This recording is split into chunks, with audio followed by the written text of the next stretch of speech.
No vídeo de hoje nós vamos mostrar como fazer uma linda jardineira reaproveitando caixotes de feira.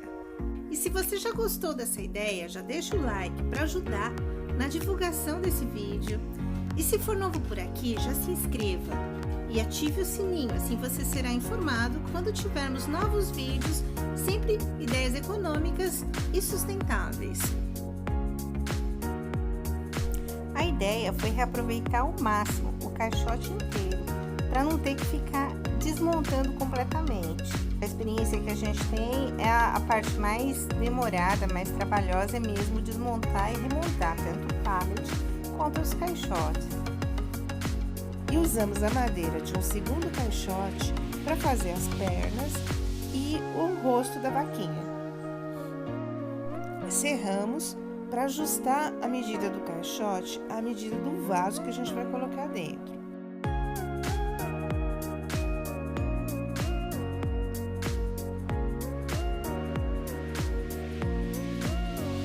E sempre pode estar desenhando, né?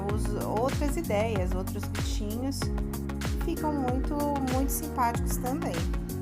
Ó, eu desenhei a carinha bem à mão livre, né? Você pode imprimir uma imagem da internet e passar para madeira com carbono. Até dá para serrar com o serrote manual, a serrinha. A gente acabou optando por usar a tico-tico para ir um pouco mais rápido. Mas o processo é o mesmo, olha, é só colar, pregar. A gente usou os preguinhos pequenos que já tinha aqui.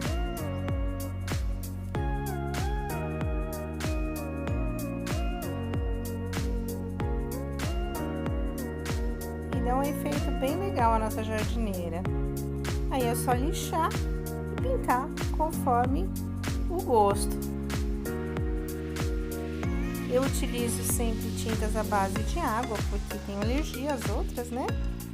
Mas poderia ser até a tinta acrílica, a tinta PVA, a que você tiver mais familiaridade com ela.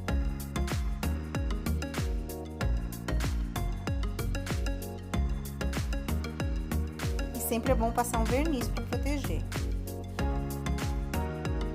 Nós esperamos que você tenha gostado e que apoie esse nosso trabalho, curtindo e compartilhando este vídeo com seus amigos. E se você quiser apoiar um pouco mais, clique no link do site Apoia-se aqui embaixo e colabore a partir de R$2. Obrigado por ter assistido e até o próximo vídeo.